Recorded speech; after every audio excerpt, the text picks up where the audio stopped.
राधे राधे। शर्मा जी की कहानी चैनल पर आप सबका हार्दिक हार्दिक स्वागत, अभिनंदन। भगवान शिव जी को देवों का देव कहा जाता है। ऐसा माना जाता है कि जो व्यक्ति सच्चे मन से भगवान शिव की पूजा अर्चना करता है उसकी सारी मनोकामनाएं पूरी हो जाती हैं। भगवान शिव जी सभी देवताओं में सबसे शीघ्र प्रसन्न होने वाले देवता माने गए हैं। हमारे देश भर में भगवान शिव जी के बहुत से मंदिर मौजूद हैं और इन मंदिरों में भक्तों की भारी भीड़ देखने को मिलती है। शिव जी के कई ऐसे चमत्कारी मंदिर हैं जो अपनी विशेषता और चमत्कार के लिए दुनिया भर में प्रसिद्ध हैं। अगर आप भगवान शिव जी की भक्ति करते हैं तो आपने यह ध्यान दिया होगा कि हर मंदिर में जहाँ पर शिव जी विराजमान होते हैं वहीं पर नंदी भी होते हैं।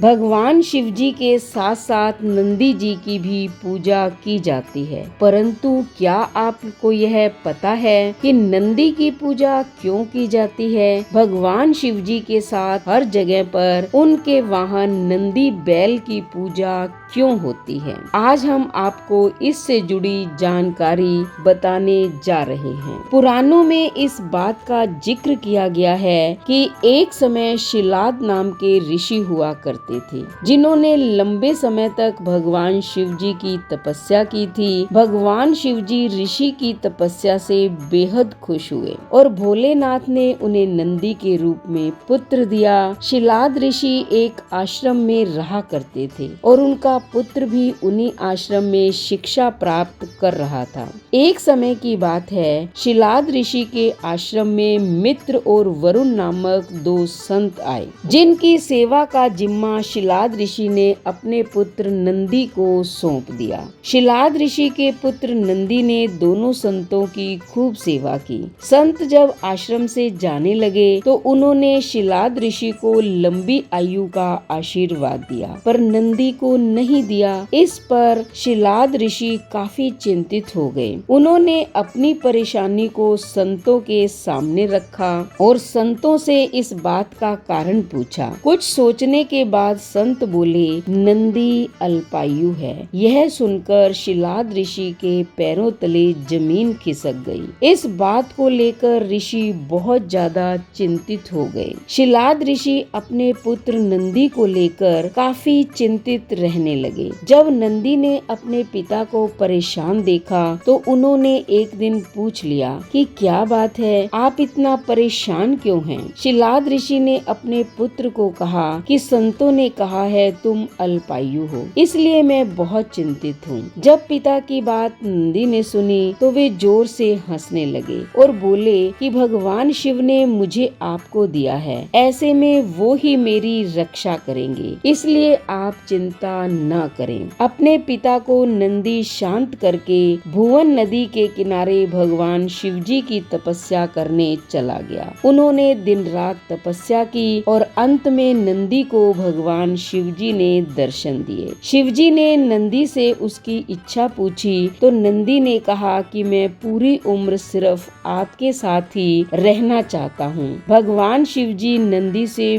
बेहद खुश हुए और उसे अपने गले लगा लिया। शिव जी ने नंदी को बैल का चेहरा दिया और उसे अपने वाहन, अपना मित्र, अपने गुणों के सबसे उत्तम रूप में स्वीकार कर लिया। तब से ही शिव जी के साथ नंदी बैल को भी स्थापित किया जाने लगा। इसी वजह से शिव जी के हर मंदिर में भोलेनाथ के साथ नंदी जी की पूजा होती है। ऐसा बताया जाता है कि नंदी के बिना शिवलिंग अधूरा है। तो अगर आपको ये जानकारी पसंद आई हो तो चैनल को सब्सक्राइब करें, लाइक और शेयर करें, कमेंट करें और बेल आइकन के बटन को दबाएं ताकि ऐसी ही ज्ञानवर्धक वीडियो का नोटिफिकेशन सबसे पहले आपको मिले। धन्यवाद।